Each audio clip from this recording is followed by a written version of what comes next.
Renato foi trabalhar e ele já faz algum tempo é presidente da Associação Paulista do Vale, a APV, com sede em São José dos Campos. Nós convidamos então para partilhar a mensagem essa manhã. Eu já agradeço antecipadamente pela sua boa vontade e disposição. Deus te abençoe na exposição do tema. Eu abençoe vocês também ao apreciarem e poderem prestar atenção, aprender, e que isso possa ser bom para a vida e ministério de vocês. Muito obrigado, pastor Emilson. Bom dia para todos. Que bom a gente poder estar junto. Para mim é um privilégio, depois de 20 anos que eu entrava por essas portas aqui, na verdade, na época era lá no outro residencial masculino, não era tão bonito assim, mas o cheiro era parecido.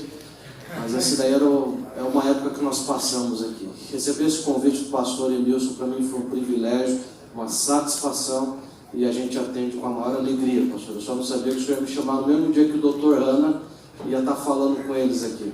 Acho que foi uma punição, na verdade, pelos momentos ali displicentes de aluno que nós tivemos lá atrás. A gente era bonzinho até, mas de vez em quando dava um trabalho. E o pastor Emilson, como vários outros pastores e professores, que eram, na verdade, muito mais do que isso, mentores, nos ajudaram também em momentos específicos, seja com a influência, seja com a palavra, seja com o exemplo e seja com as ações em sala de aula e fora dela. Muito obrigado, pastor Emilson. Eu levo uma porção de ensinamentos e de coisas que nós aprendemos na sala de aula, tá? O senhor ainda fala isso, pastor? Não? Tá. Tá, ok? E é assim, isso ensina muita coisa pra gente, na vida e no ministério. Deixa eu dar uma saudação especial aqui para o pessoal da APV. Nós temos gente aqui da APV, Associação Paulista do Vale. Nós temos uma porção de amigos aí. Prazer ver vocês aqui. Nós recebemos a semana passada também, lá na APV, alguns colegas que foram lá para fazer estágio de evangelismo e vão passar os próximos meses com a gente. Só? Muito bem. Bom, nessa manhã eu gostaria de falar com vocês um pouco sobre o conceito de missão adventista. O tema de missão é infinito. Você vai discutir ou estudar o assunto de missão e, dependendo da ótica ou da perspectiva ou dos autores,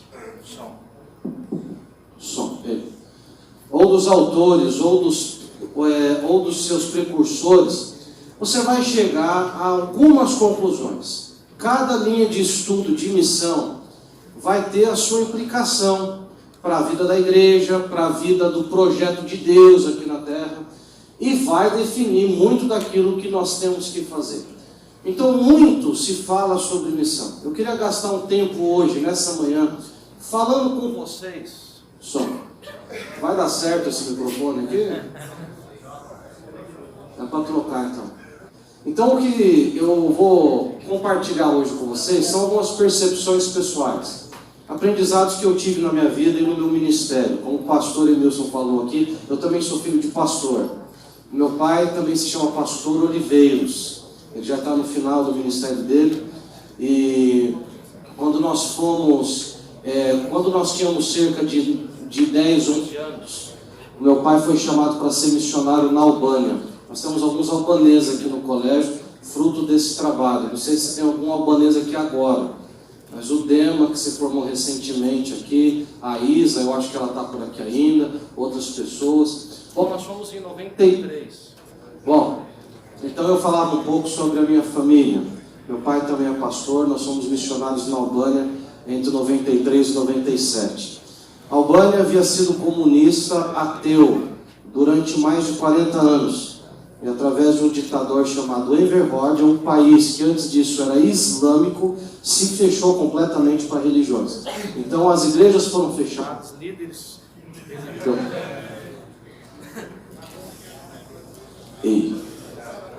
As igrejas foram fechadas. Bom, já entendi. Tá bom, eu vou parar. Agora funciona. Mas a hora que eu entrar no assunto, aí já vai.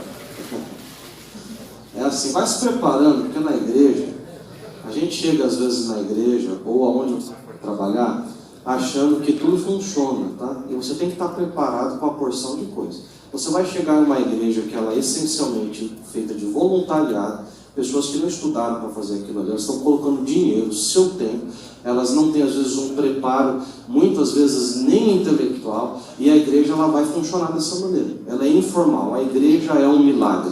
Grava essa frase aqui, porque nós vamos repetir ela ao longo aqui de hoje cedo. A igreja é um milagre, e tudo aquilo que nós fazemos como igreja também é um milagre, é assim. Mas é só voltar no assunto que vai parar aqui. Eu estou com medo de continuar o assunto, porque eu sei que eu vou ser rechaçado ali em algum momento. Mas não é culpa deles também, tá? Eu sei que essa turma chega cedo, mexe, testa. Na hora do teste está tudo certo, é só começar a programação que é assim. Mas está funcionando, olha que legal. Está dando certo. Vamos continuar então. Eu tenho... Bom, então a Albânia. Vamos falar da Albânia. Quando nós chegamos em 93 ali, a Albânia havia sido comunista, ateu por mais de 40 anos e não havia igreja adventista. Então nós trabalhamos ali durante 4 anos. Não havia sistema educacional também e como não havia escolas adventistas, o meu irmão e eu fomos enviados para estudar na Inglaterra. Nós tivemos a oportunidade de passarmos esses 4 anos e meio ali estudando, que é onde eu completei o ensino médio. Entre Inglaterra e às vezes para a Albânia, e daí voltava para o Brasil. Em 97. Quando mesmo? 97. Em 97, eu acho que essa palavra está proibida, não fala mais 97. Não sei. Nós voltamos para o Brasil. Então meu irmão e eu fomos fazer teologia. Então, hoje o meu irmão, ele estuda na Andrews, ele está fazendo doutorado no Novo Testamento, pastor Jonatas, trabalhou aqui no Brasil por um período, aqui no NASP, inclusive, não sei se ele deu aula para alguém aqui na época do ensino médio, para você, meus pêsames, Deus vai cuidar de você. Mas ele é gente boa, tá? Então ele está lá. E eu, que hoje estou trabalhando ali na Associação Paulista do Vale. Nós temos alguns pastores na família. Agora acabou. Nós temos o 97. Ó, falei. Peguei você. Som. A salva de palmas aqui, gente, eu já cuidei de som, é a coisa mais injusta que existe, tá? Quando funciona, ninguém nem percebe que teve som. Aí dá um negocinho, todo mundo já olha para trás. 97. Ah, esse é bom, esse está funcionando. Então nós temos alguns pastores na família. Meu pai, pastor, eu, meu irmão, meu sogro é pastor, a minha irmã é casada com um pastor, nosso irmão adotivo é pastor, eu tenho um tio que é pastor, nossa outra irmã que cresceu com a gente casada com o pastor. São 8 pastores na família. A gente sai de férias, parece que eu consigo pastorar. A minha mãe também trabalha na obra, é assim. Então, foi assim que nós crescemos nesse ambiente. Então, quando voltamos da Albânia, eu vim aqui para o NASP, estudei teologia e, na época, também o curso de administração de empresas, que me serviu e está me servindo até hoje, de maneira improvável, mas providencial para aquilo que a gente faz. E quando eu entrei na obra para trabalhar em 2005, eu tive a oportunidade de ser pastor capelão por 2 anos, Colégio de Itapecerica da Serra. Eu tive... Opa, alguém aqui de lá? Ou vocês só falaram opa? Vocês são da onde? Capão, morei no Capão, Elias Mas, é nóis. Então, é só um código entre a gente, eles entenderam. Então, 2 anos ali, 3 anos como pastor distrital no distrito de Parque Doroteia e depois mais 2 anos no distrito de Cidade Dutra. Isso lá na zona sul de São Paulo, foi quando nós íamos para o Vale do Paraíba. Eu vim como departamental jovem, trabalhei ali com 2 anos de jovens desbravadores, e depois 4 anos na secretaria e agora o 2º ano na presidência. A Associação Paulista do Vale, ela tem 269 igrejas. Eu estou dando um número para vocês entenderem um pouco da nossa realidade. Porque daqui a pouco eu vou mencionar aqui algumas coisas e fazer referência a essas realidades, é só para a gente ter um contexto aqui. Mas nós temos hoje lá 269 congregações. 55% delas são igrejas e 45% são grupos. É uma membresia de 31 mil membros, de 31 mil pessoas. Nós somos em 46 distritos, 10 escolas adventistas, 7.250 e poucos alunos, aproximadamente. A região pega desde Guarulhos e vai em direção ao Rio de Janeiro, vai até a divisa com o Rio de Janeiro, a região de Mogi das Cruzes, Atibaia, Litoral Norte, Vale do Paraíba, e acaba lá na cidade do Bananal. Bananal tem 10 mil habitantes, é uma das menores cidades da APV, mas é a cidade onde nós temos a maior taxa de adventistas por habitante. 6% da cidade é adventista. Então cada cidade tem a sua peculiaridade. E nesse mundo, então, a igreja tem um trabalho, a igreja tem um propósito e a igreja tem uma missão. Eu disse para vocês que a minha fala, ela tem que ver com a missão da igreja adventista. Eu tive a oportunidade, como muitos de vocês também tiveram, estão tendo, de ver a igreja atuar em contextos diferentes. Eu tive recentemente uma oportunidade de voltar para fazer estudos em mestrado na Inglaterra e ver a igreja na Inglaterra 20 anos depois e aquilo que ela se tornou. Deus me deu também a oportunidade, através da sua igreja, de comportar como vocês comportam. Uma dessas comportagens aconteceu nas Ilhas Malvinas e outras duas delas nos Estados Unidos. Em cada um desses lugares você vê o que é a igreja. E você vê os mesmos desafios, as mesmas oportunidades e o mesmo ser humano. Esses dias eu conversava com um rapaz na Bahia. Nós tivemos ali uma atividade na Bahia, eu fui convidado para lá. E a pessoa que foi me buscar e que acompanhou, eu conversava com ela sobre a igreja. E eu que sou de São Paulo, escuto falar que quanto mais você sobe para o norte, mais fácil é de você conquistar pessoas. Então eu falei para ele, e aí amigo, e o crescimento da igreja aqui, como é que funciona, os batismos e tal? E ele falou assim, pastor, apesar de vocês acharem que aqui se batiza fácil, eu quero lembrá-los que em São Paulo vocês estão lidando com gente cética. Ali a religião ela é travestida de filosofia, de ciência, de cultura, de uma porção de outras coisas. Aqui nós estamos lidando com o diabo mesmo. Aqui não existe nada escondido. As pessoas têm acesso à religião satânica, direto. O que o senhor acha que é mais fácil?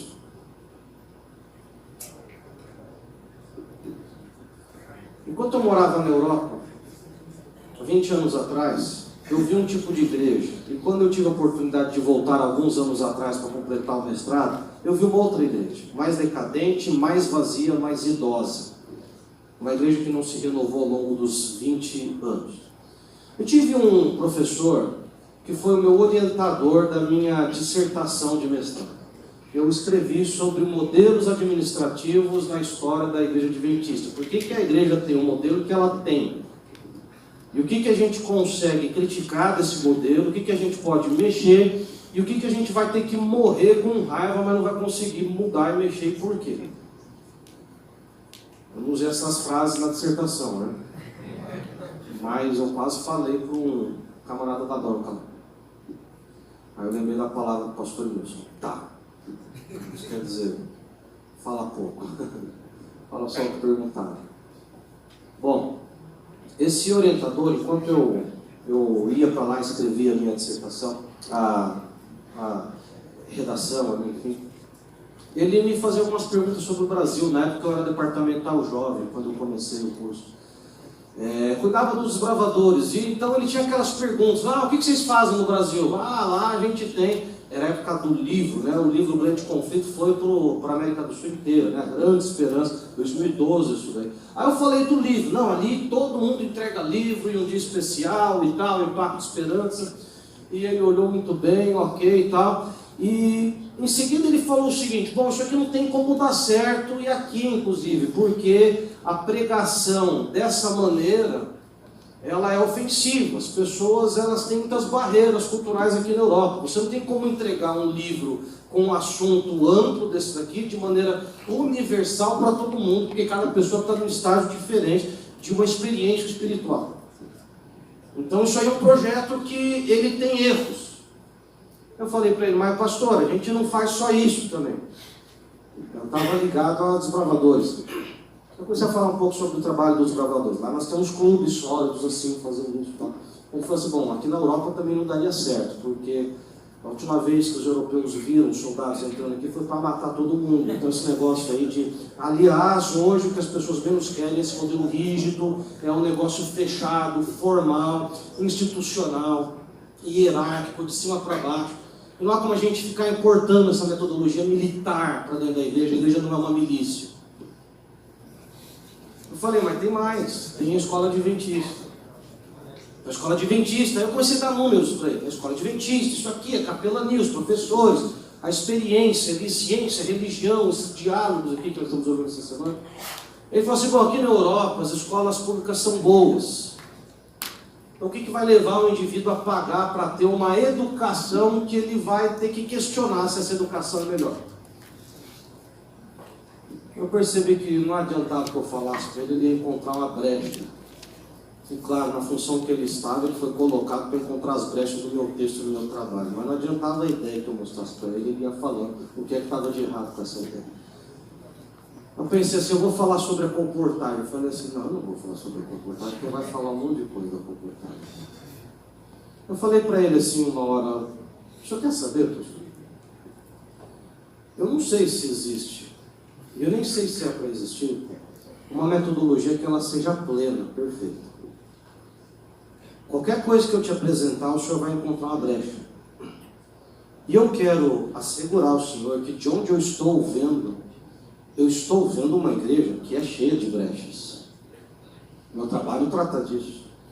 Aliás, se o senhor parar para pensar bem, o Evangelho é o empreendimento mais cheio de brechas que existe. Se o senhor pensar que um Deus eterno se fez homem, veio a esse mundo, viveu, morreu, ressuscitou, ascendeu, está julgando e vai voltar, e que por causa dessa história, nós temos que dar nossa vida pregando essa mensagem. O senhor quer uma brecha maior do que isso aqui?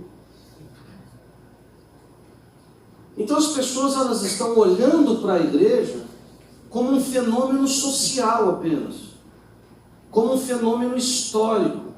E por ser apenas um fenômeno social, apenas um fenômeno histórico, estão analisando a igreja, a sua vocação, a sua identidade e a sua missão da perspectiva meramente social, ou de uma sociedade, ou do ser humano.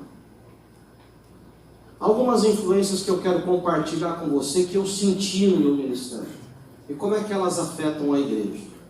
Elas não aconteceram necessariamente nessa ordem aqui que eu vou mencionar, mas pelo menos 5, que na América do Sul, nos últimos 50 anos, nós sofremos de grande influência. A primeira delas é a teologia da libertação. Grande precursor até hoje aqui no Brasil, eu só vou mencionar o nome, Leonardo Boff, você conhece, sabe, segue no Twitter, escuta as coisas que ele fala, deve ter lido algum livro, etc. A teologia da libertação, dentre outras coisas, ela propõe que a igreja, para cumprir a sua missão e o seu dever, ela deva se valer das instituições públicas, do primeiro setor. Aquilo que é público. O primeiro setor, você sabe, são as prefeituras, é o governo, é o sistema social, é a força da nação. Então eles têm para eles que se a igreja se tornar um articulador de temas políticos e sociais, do meio ambiente, da pobreza, da justiça e das causas sociais, então ela vai conseguir cumprir o seu propósito e alcançar a sua missão. Essa é uma das teologias. A contrapartida para essa teologia é a teoria, na verdade, do crescimento de igreja. Você sabe dos precursores dela, McGraven, a Fuller na década de 80, de 90. É uma resposta que ela propõe, dentre outras coisas, que a igreja, para cumprir o seu papel e a sua missão, não deve se valer do primeiro setor da sociedade, que é o setor público, mas do setor privado. e olhar para as empresas, para o empreendimento, para o livre comércio, o livre empreendimento, as iniciativas, e se apoiar na meritocracia, para através da metodologia descobrir todos os algoritmos operacionais e logísticos e de marketing que vão atrair as pessoas. Então, na primeira teologia, eu tenho que acessar o grande poder público. Nessa segunda teoria, você tem que acessar os focos de poder. Pensou-se que alcançar o grande poder público talvez seja um empreendimento muito grande. Então, que tal se nós somos dos focos de poder da sociedade, ou imitá-los, ou discutir a partir das realidades deles? Em contrapartida, as igrejas incharam com pessoas que vinham atraídos por uma proposta marqueteira, ou por algoritmos sociais, eram alcançadas, eram inseridas dentro de templos. Qual o grau de maturidade espiritual, qual o engajamento dessa pessoa, qual o compromisso dela com os negócios de Deus. Isso foi colocado aqui.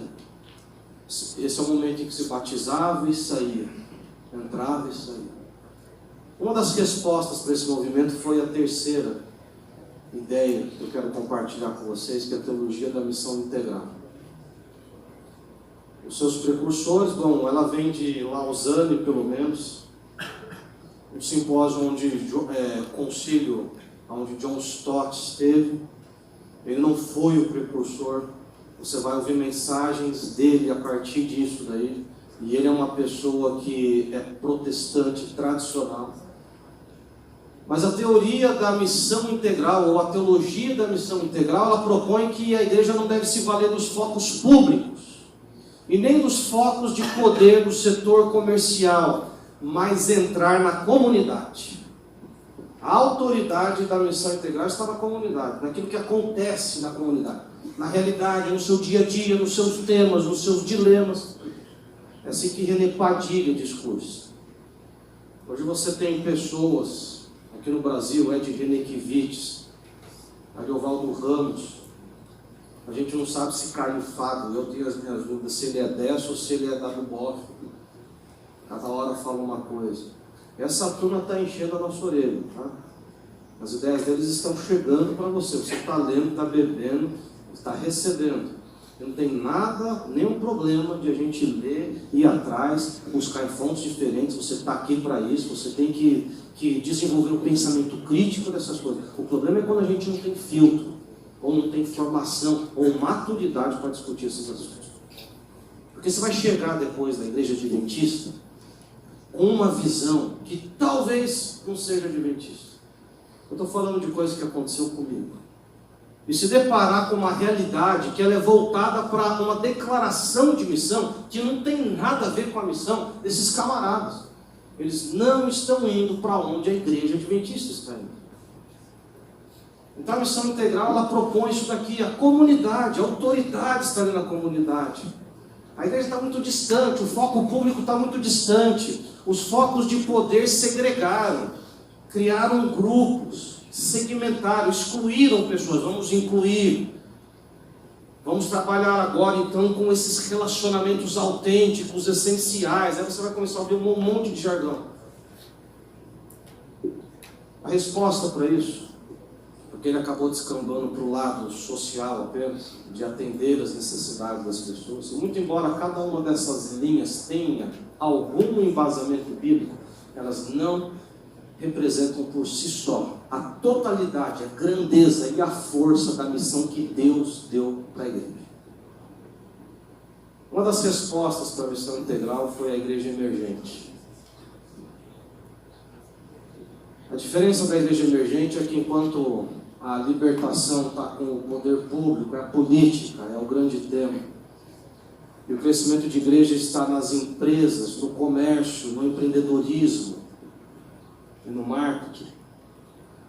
A missão integral está na comunidade e a emergente está na cultura. Porque a comunidade ainda é ampla e você vai excluir pessoas. Então a igreja emergente pretende que você, para alcançar as pessoas, você tem que aprender a pensar que nem ela está pensando. Entender o pensamento dela, a sua cosmovisão, os seus pressupostos, conversar com ela. Agora, os algoritmos, eles são sociais, são intelectuais. Eu preciso entender os modelos mentais que a pessoa tem e começar a definir o que é pós-modernidade, o que é pós-pós, o que é pré-modernidade, onde que nós estamos, como é que pensa. Se eu entender como é que o indivíduo pensa e encontrá-lo na sua cultura, ali na sua tribo urbana, ali no seu microcosmo, no seu grupo, é ali que a igreja tem que estar. E a gente começa a segmentar, esquartejar a igreja e criar a igreja com todos os tons de cinza possível para alcançar essas pessoas. Isso se torna uma prioridade para a igreja emergente. A igreja emergente, ela se propõe ser nativa, porque as outras, elas estão distantes. Todas as outras três anteriores, elas vêm de fora para aplicar alguma coisa, seja na política, seja nos focos de poder, ou seja na comunidade. Mas a igreja emergente, ela surge, ela é nativa, ela não é alienada. É por isso que ela é líquida, é por isso que ela é relevante. Uma porção de outros jargões que você vai ouvir e vai discutir. E a gente sai usando esses jargões como se fossem os intelectuais. Intencionalidade. Nós temos que ser líquidos. Uma vez a gente conversava num grupo de pastores. No seu campo como é que é isso aqui? Os pequenos grupos e tal. Aí fala, ali a gente tem X pequenos grupos, outro ele tem outro tipo de pequeno grupo. Aí um falou assim, não. No nosso campo, nós temos comunidades de convivência autêntico-essenciais e intencionais. Aí eu falei, tá. Eu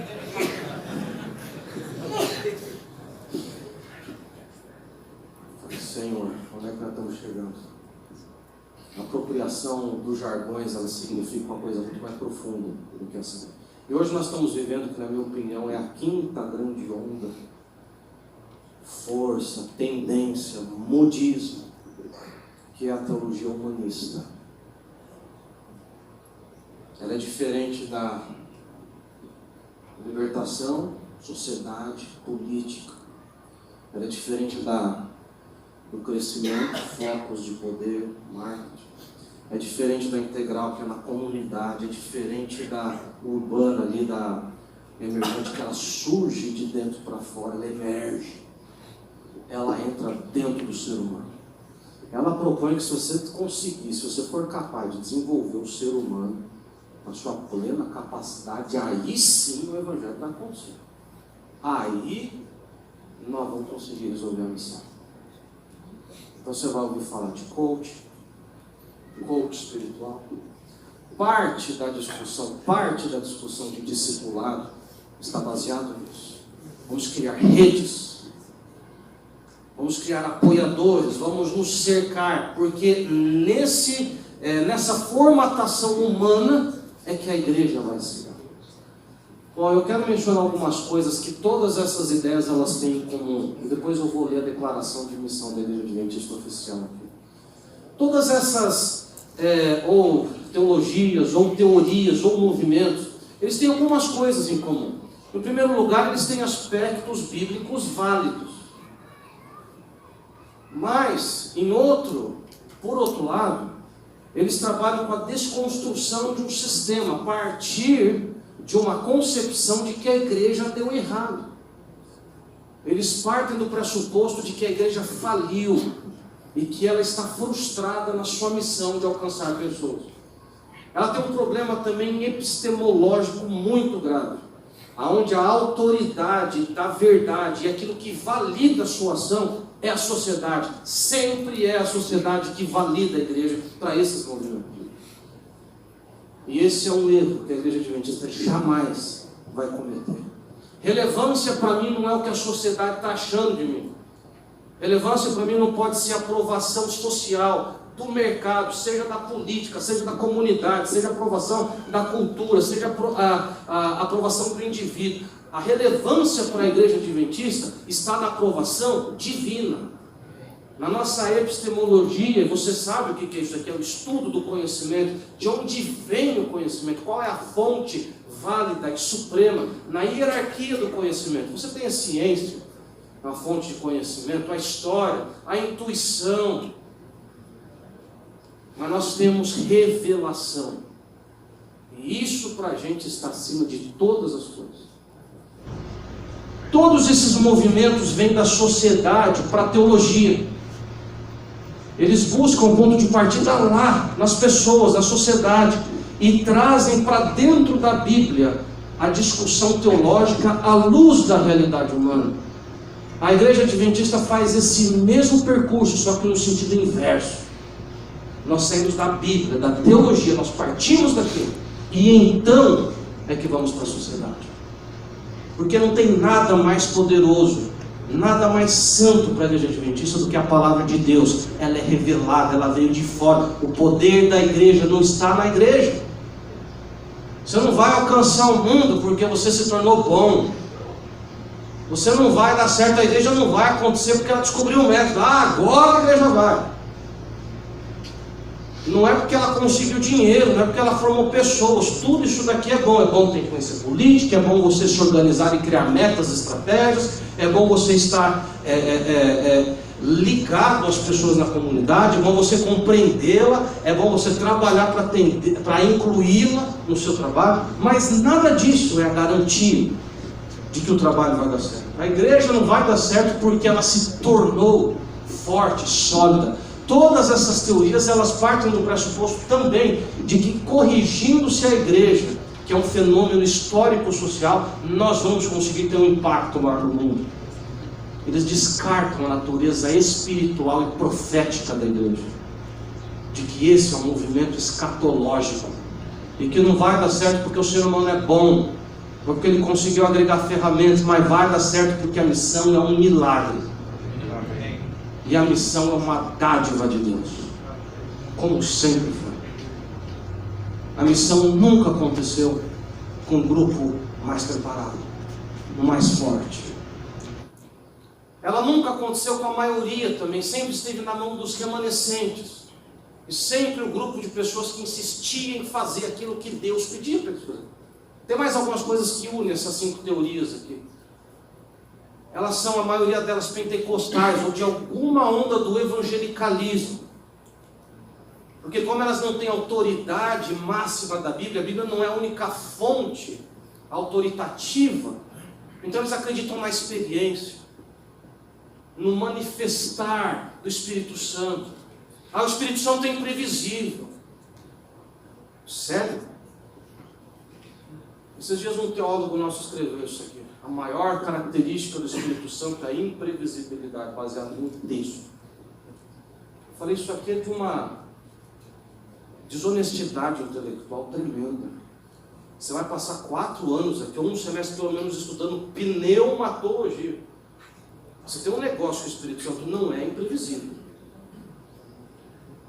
É divino, é um ser, tem pensamento, tem ideia, age, pensa, fala, convence da verdade, do pecado, do juízo, repete o que Jesus falou, traduz a nossa oração, é o agente divino, é Deus. Agora, não é porque eu não o entendo que ele é imprevisível, só significa que eu não o entendo. Então o pentecostalismo parte desse pressuposto. E o evangelicalismo vai ser encontrado nessas 5 teorias. Você vai ver isso. Eles acreditam também no ecumenismo. Cada um está ajudando o outro. Eles não têm preocupação em ser uma ideia completa, absoluta. Eles estão em evolução. Eles acreditam que a sua igreja ajuda a minha igreja, que nós vamos para o mesmo lugar. Queridos, nós não estamos indo para o mesmo lugar que eles. Missão para eles não é a mesma coisa que missão para eles. Tem outros, eles são denominacionalistas. Eles não têm um compromisso com a unidade doutrinária, com a unidade de missão. Eles não têm uma missão global.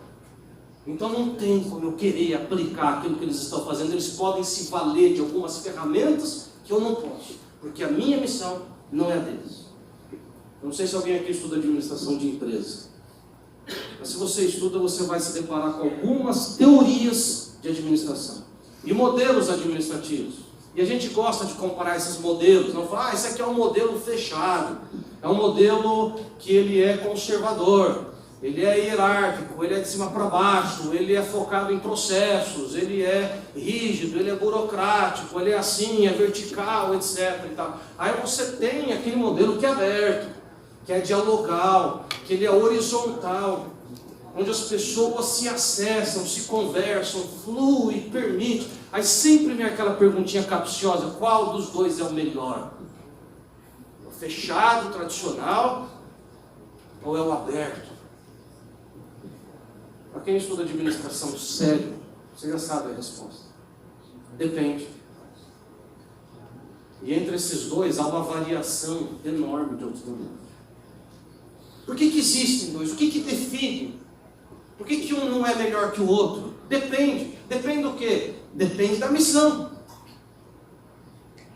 Se a sua missão for uma coisa, então você já está, através da sua missão, direcionado para que setor administrativo você vai conseguir alcançar, para se valer daquelas ferramentas e gerenciar, gerir o seu projeto. A missão escraviza você. Há um conjunto de modelos sociais que você pode usar, ela te condiciona. Porque a essência determina a forma. Se eu falar para você que isso aqui é água, eu já limitei, por declarar que isso aqui é água, a essência, você já está limitado e condicionado a um grupo de opções que você tenta transportar.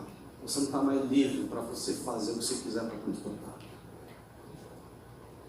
Você pode colocá-la no plástico, você pode colocá-la no vidro, pode colocar no acrílico, mas você vai ter dificuldade se você for colocar no papel, a não ser que você esteja disposto a comprometer a integridade do objeto. A mesma coisa com uma empresa. Eu vou dar 2 exemplos seculares aqui para você. McDonald's, qual que é a missão do McDonald's? Qual que é a missão do McDonald's? Arrancar seu dinheiro? Também, todas as empresas têm esse mesmo objetivo. Qual é a missão deles? O que eles trabalham com o quê? Qual que é o negócio deles? Fast food. Tá? Alguns vão argumentar se é uma empresa de cultura ou se é uma empresa alimentícia. É um pouco dos dois. E por ser uma empresa de cultura, eles chegaram em todos os lugares do mundo sem fazer pesquisa. Você acha que eles estão preocupados com a relevância daquilo que o brasileiro está querendo comer? Se eles estivessem preocupados em fazer pesquisa, o que o brasileiro quer? Na década de 50, eles iam ser talvez uma franchise de arroz e feijão. Mas ia ser de hambúrguer e batata frita. De onde que o brasileiro comia isso aqui na década de 50? Então relevância para eles é outra coisa, não é a opinião do brasileiro. Eles têm uma adaptabilidade relativa. Você vai lá, você vai encontrar um hambúrguer de picanha no Brasil. Talvez na França, eu não sei, você vai encontrar ali alguma coisa com queijo brie. Provavelmente não vai ter picanha lá, mas é hambúrguer. Você vai encontrar o mesmo Big Mac aqui em Tóquio, em Nova York. Engenheiro Coelho, eu não sei se tem. Mas em breve, quem sabe no universitário, se não me.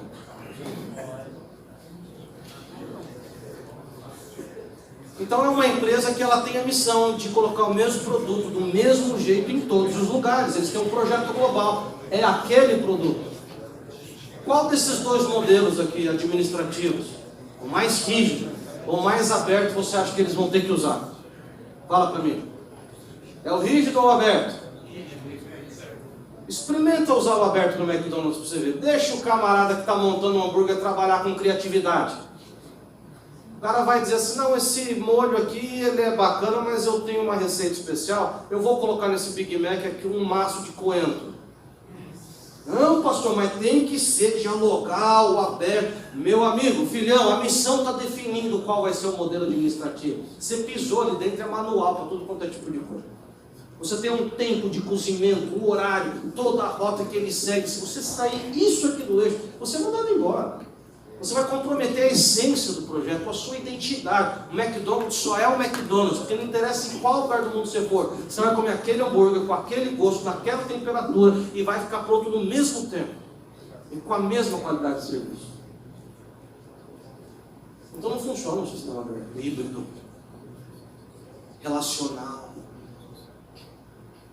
Agora deixa eu dar um outro exemplo de empresa para você. A Apple. Te pergunto de cara, funcionaria num sistema fechado mesmo? Rígido? Provavelmente não. É que o sistema da Apple, ele é aberto. Diz a lenda que em alguns setores da empresa os indivíduos não têm horário de trabalho. Porque ele tem que trabalhar com inovação, com criatividade. Você não consegue programar isso daqui. Que hora que você vai ser criativo? Eu não sei. Se o indivíduo está sendo criativo 2 da manhã no banheiro, que assim seja, vai receber por isso. Reza a lenda também que em alguns setores o indivíduo pode trabalhar de pijama.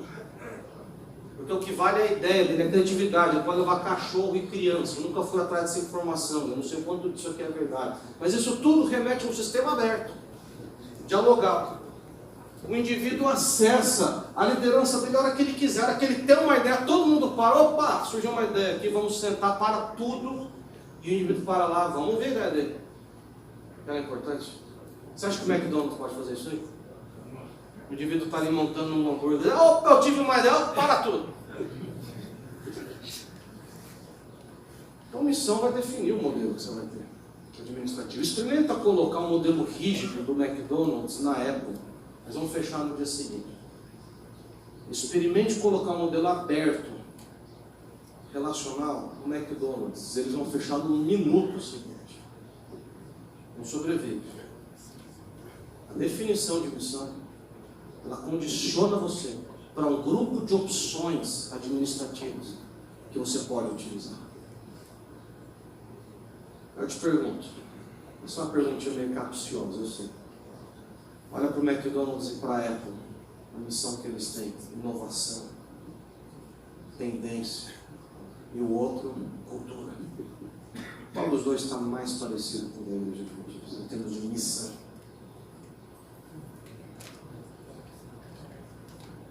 Não é a cultura? Eu falo para você de onde eu estou olhando, tá? É da cultura. Os nossos regimentos não têm que ser tão rígidos quanto os do McDonald's. Você vai ter uma adaptabilidade condicional, parcial e relativa, mas não plena. Porque nós temos uma missão. Eu quero ler essa missão aqui para você. Aliás, se eu perguntar para você qual a missão da Igreja Adventista, só pensa por 10 segundos. Qual é a missão da Igreja Adventista? Esses dias eu perguntei para um colega, e ele começou a discursar. A missão, ela é, eu penso em missão em termos amplo, holístico, grande. Tá? Então, quem sabe você está pensando na missão de Deus. A missão de Deus, ela é eterna, ela é ampla, ela é holística. A salvação do ser humano, a vinda desse mundo, a restauração da sociedade, na sua condição plena. E qual é a missão da igreja? Nesse espectro de missão, aquela frase que a gente usa muito, ela é verdade, não é a igreja que tem uma missão, é a missão que tem a igreja. No escopo da missão de Deus, a igreja representou uma linha naquilo que Deus está fazendo aqui nesse mundo. É a linha principal que ele tem em termos humanos. Ellen White diz que é a menina dos olhos de Deus. É defeituoso, é débil, mas é a menina dos olhos de Deus, e nada no universo recebe tanta atenção quanto essa linha dentro da missão. Mas é uma linha, porque Deus é muito mais amplo naquilo que Ele está fazendo. Bom, eu estou com o celular aberto na página oficial da Igreja Adventista, e aqui nós temos a declaração oficial da Igreja Adventista.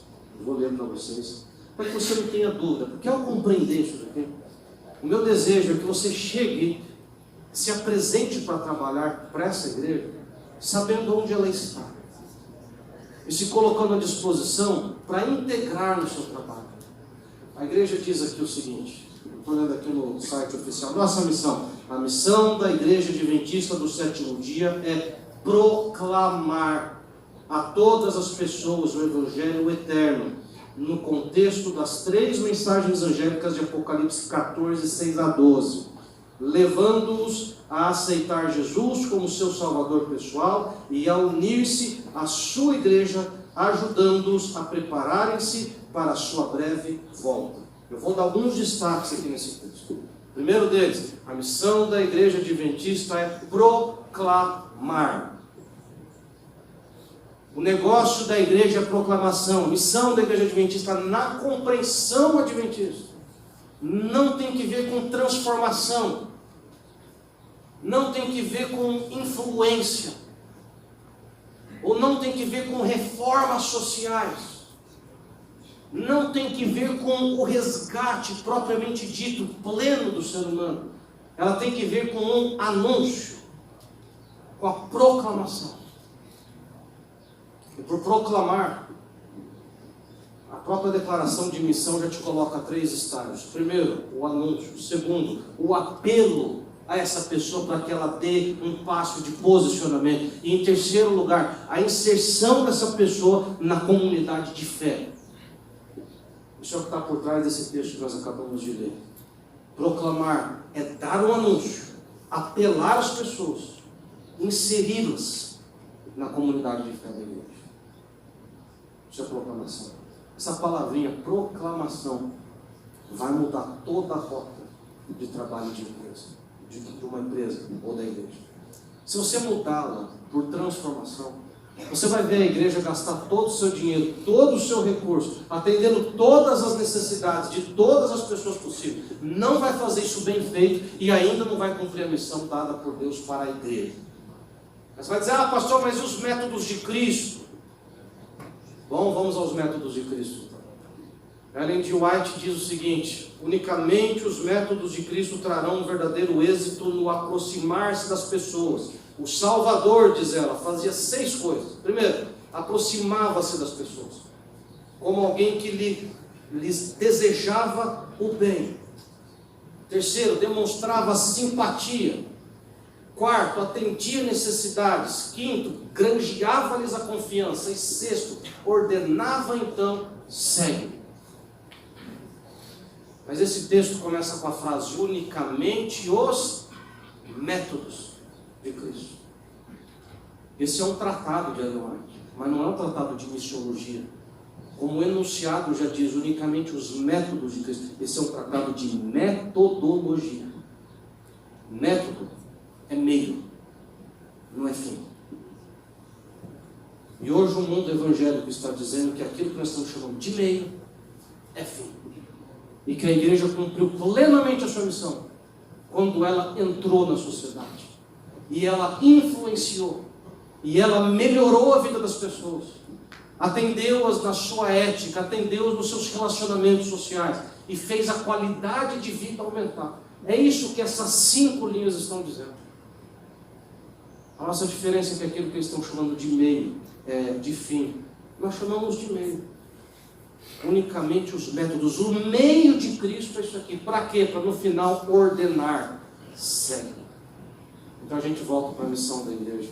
Proclamar o Evangelho no contexto das 3 mensagens angélicas. Isso daqui é importante. Porque não é qualquer evangelho. Não é o evangelho social. Não é o evangelho político. Não é o evangelho ético. Não é o evangelho cultural. Não é o evangelho filosófico, como muitos estão pregando por aí. É o evangelho no contexto das 3 mensagens angélicas, que dizem em suma que Jesus veio, viveu, morreu, ressuscitou, ascendeu, está julgando e vai voltar. Esse é o teor da nossa proclamação. O ápice do grande conflito. A igreja adventista pega desde Gênesis ao Apocalipse. Essas 5 ideias que eu mencionei, elas pertencem ao mundo evangélico. O que é a igreja evangélica? O que é o evangélico? É aquele que isola os evangelhos do restante da Bíblia. E dos evangelhos eles extraem toda a sua teologia, toda a sua identidade e toda a sua missão. A nossa identidade não começa nos evangelhos, ela começa em Gênesis. Elas não acabam em Atos, ela acaba em Apocalipse. Esse panorama do grande conflito é o que nos diferencia. E o que Deus pede hoje para a igreja fazer é anunciar que aquilo que tinha que ser feito, foi feito. Está pago. E todos aqueles que crerem e aceitarem terão acesso à vida eterna. E enquanto a vida eterna não chega, a igreja vai viver em comunidade, sob os preceitos que sempre teve, desde que o ser humano foi criado. Para isso que a igreja foi chamada. A igreja seria incapaz de fazer aquilo que esses grupos estão propondo. Nós não somos os melhores prestadores de serviço. E somos acusados ainda de sermos irrelevantes. A igreja se tornou irrelevante, ela é irrelevante, ela é irrelevante. A igreja, para ser relevante, ela tem que falar sobre meio ambiente. Bom, minha filha tem 7 anos e ela já tem uma porção de especialidades no uniforme do aventureiro dela que fala sobre meio ambiente. Para quem está falando agora sobre relevância, bem-vindo a essa discussão. Nós já esgotamos ela há mais de 100 anos atrás. A igreja adventista está muito bem de relevância, graças a Deus. Você não vai ter um tema social de relevância que a igreja adventista já não discute há muito tempo. Vou falar sobre pobreza, sobre justiça social. Você já ouviu falar em ADRA, em ASA? Quantos polos de assistência, de atendimento existem? Não, a igreja não é relevante, a igreja não é relevante. Ela não fala sobre a inclusão das pessoas, não fala sobre a mulher. Já ouviu falar no Quebrando o Silêncio? Já ouviu falar em educação adventista, que ela tira uma semana no ano só para falar sobre cortesia? Onde ela tem nas suas capelas, na sua sala de aulas, os ambientes para falar do índio, da floresta, do civismo. Você já ouviu falar em desbravadores? Querido, a igreja já está fazendo isso aqui há mais de 50 anos. E nós estamos comprando uma ideia de que a igreja se tornou irrelevante, obsoleta, que ela está errada, que ela tem que ser repensada, reestruturada, reinventada. A igreja não precisa ser reinventada. Ela pode ser melhorada. Ela tem que ser aperfeiçoada. Ellen White diz que ela tem que ser reavivada. E os indivíduos devem ser reformados. Quando a igreja faz isso, ela prospera naquilo que Deus pediu para ela fazer. Eu vou encerrar com um case da Bíblia. Eu quero trazer a sua atenção aqui. O estudo de Gideão. Juízes capítulo 7, por favor. Nós vamos encerrar com essa rápida leitura. Quem tiver sua Bíblia aí, por gentileza. Juízes capítulo 7. A Bíblia diz o seguinte, eu vou ler aqui só o verso 2, 3 e 4. E daí eu vou extrair algumas lições para a gente. Nós vamos encerrar com esse case. Por gentileza, Juízes capítulo 7, versos 2, 3 e 4. Bom, você conhece bem essa história, né? Deixa eu só relembrar alguns aspectos aqui cruciais dessa história. Os midianitas oprimiam o povo de Deus há mais de 7 anos. A Bíblia diz que tudo que o povo de Deus plantava, os midianitas iam lá e eles não colhiam para eles simplesmente queimavam. Era a forma de juízo deles. Eles eram oprimidos, eles não tinham direito, eles mataram muitos homens de guerra. Quem não morreu, fugiu. E quem não fugiu, se escondeu. Gideão estava escondido. E um dia que ele clamava a Deus, o anjo apareceu. E o anjo fala com ele: Gideão, homem forte, valente. E Gideão retruca o anjo. Ele diz assim: mas como é que o senhor diz isso daqui? O senhor não está vendo o que está acontecendo? E o anjo diz: vai nessa sua força e livre Israel. E no diálogo com o anjo, Gideão diz o seguinte: Senhor, mas eu sou o menor da minha família, o senhor não está entendendo. O povo de Israel foi reduzido ao nada, já é o menor do mundo. E esse povo que já é um dos menores do mundo agora, na sua redução, tem 12 tribos. A minha é a menor, é a meia tribo de Benjamim. Essa meia tribo de Benjamim tem algumas famílias, a minha é a menor. Dentro da minha família eu sou o menor. O senhor está falando literalmente com o menor indivíduo na face da terra. E o anjo diz: vai nessa tua força e livra Israel. Não te enviei. Eu queria que você refletisse nessa pergunta. Não te enviei eu? A força não está em quem vai, a força está em quem me envia. A igreja não vai dar certo porque ela é forte, ou porque ela está indo, mas ela vai dar certo por causa de quem a está enviando. Quem está enviando a igreja está enviando com autoridade, com poder, com força e com promessa. E é por isso que ela avança.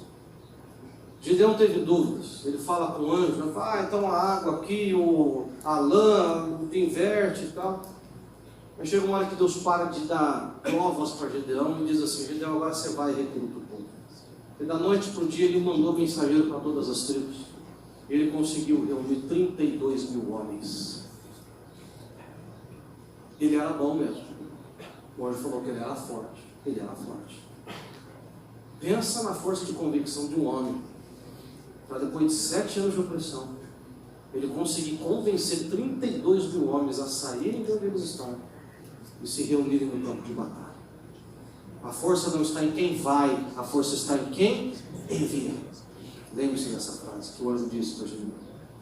Aí a hora que eles chegaram ali, disse Deus então, conversando com Gideão, eles começam a travar um diálogo, e Deus coloca sobre o exército de Gideão 3 filtros.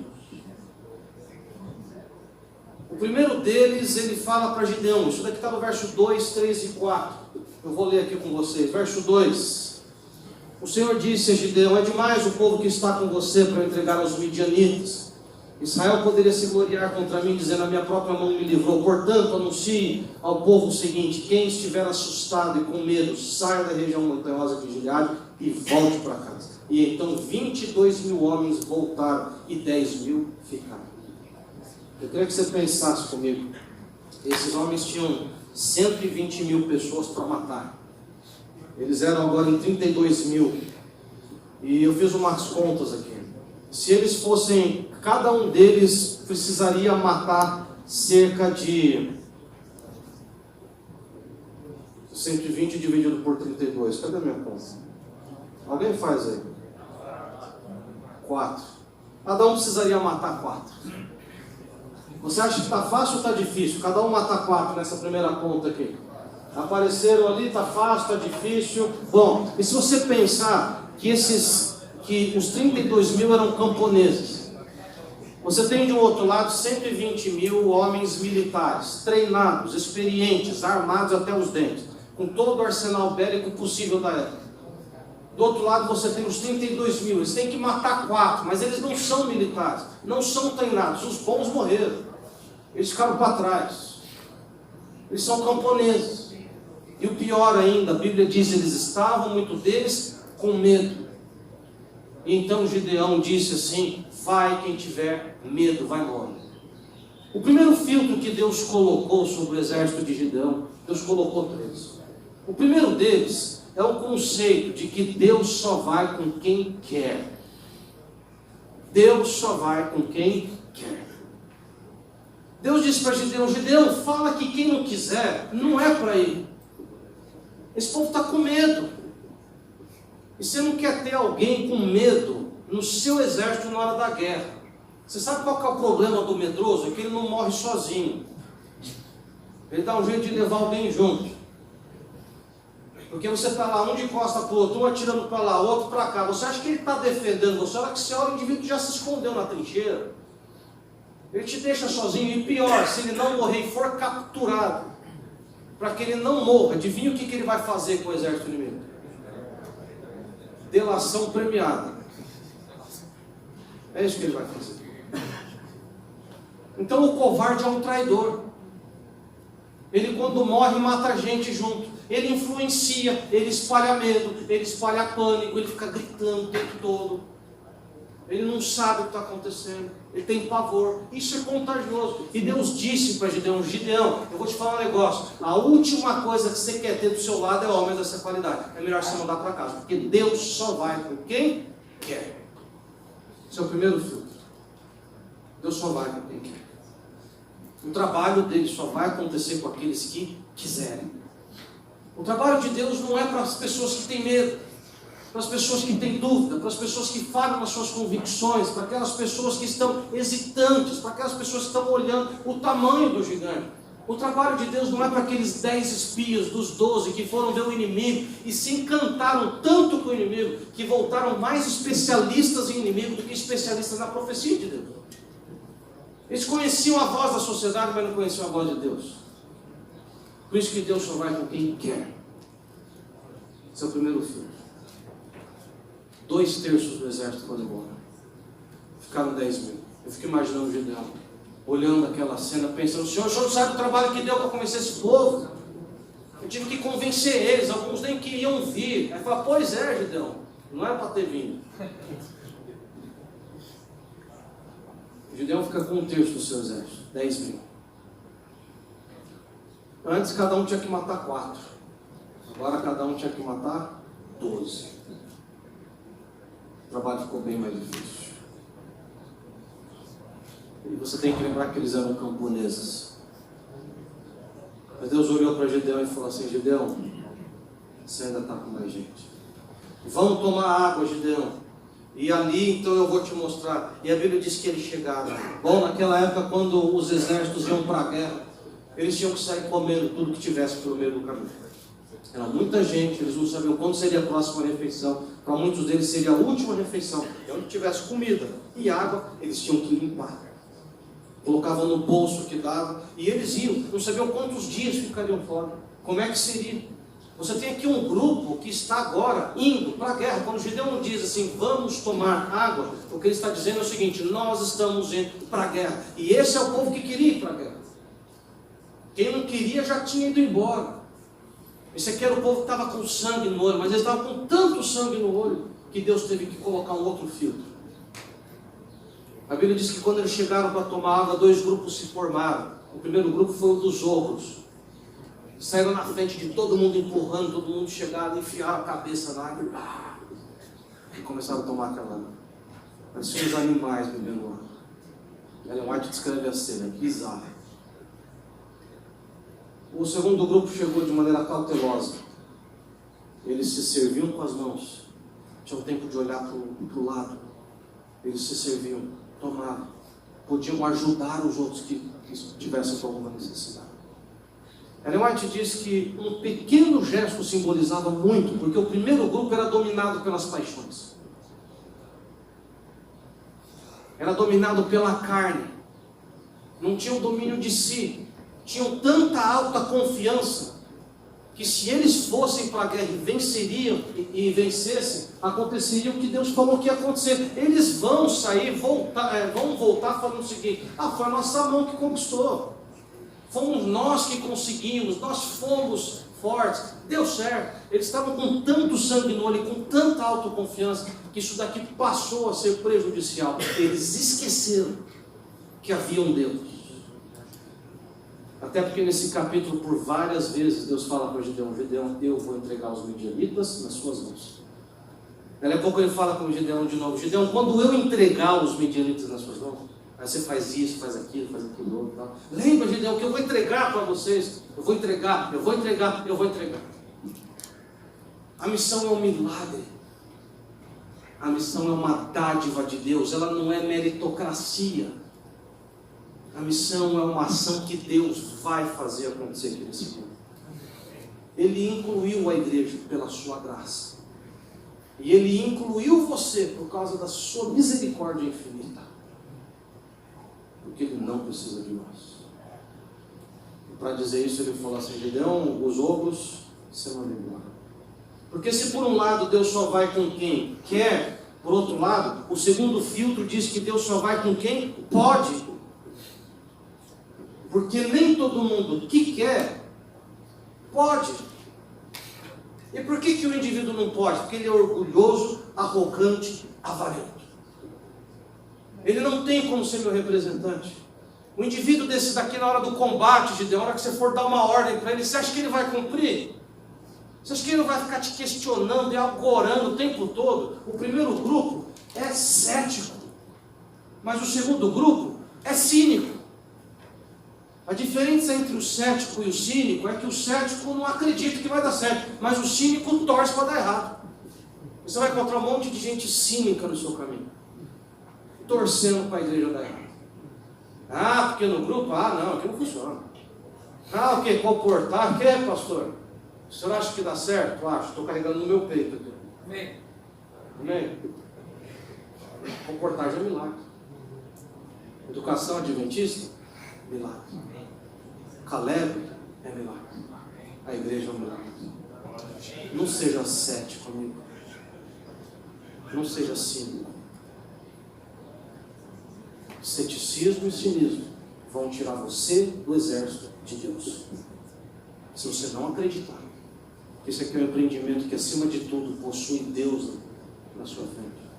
E se você ficar torcendo ou criticando em tudo aquilo que você vê, essa administração, esse pastor, esse relatório, esse documento, esse e-mail, esse WhatsApp, esse negócio, Tem gente que já nasce, ou parece que nasce assim. A igreja não precisa de gente cínica. Ela não precisa de gente cética.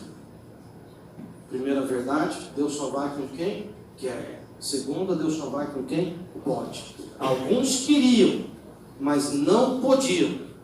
E tinha gente que até podia naquele primeiro grupo que foi embora, mas não queria. Então, para o indivíduo participar do trabalho de Deus e ver Deus em ação, ele tem que querer. Mas ele tem que preencher algumas qualidades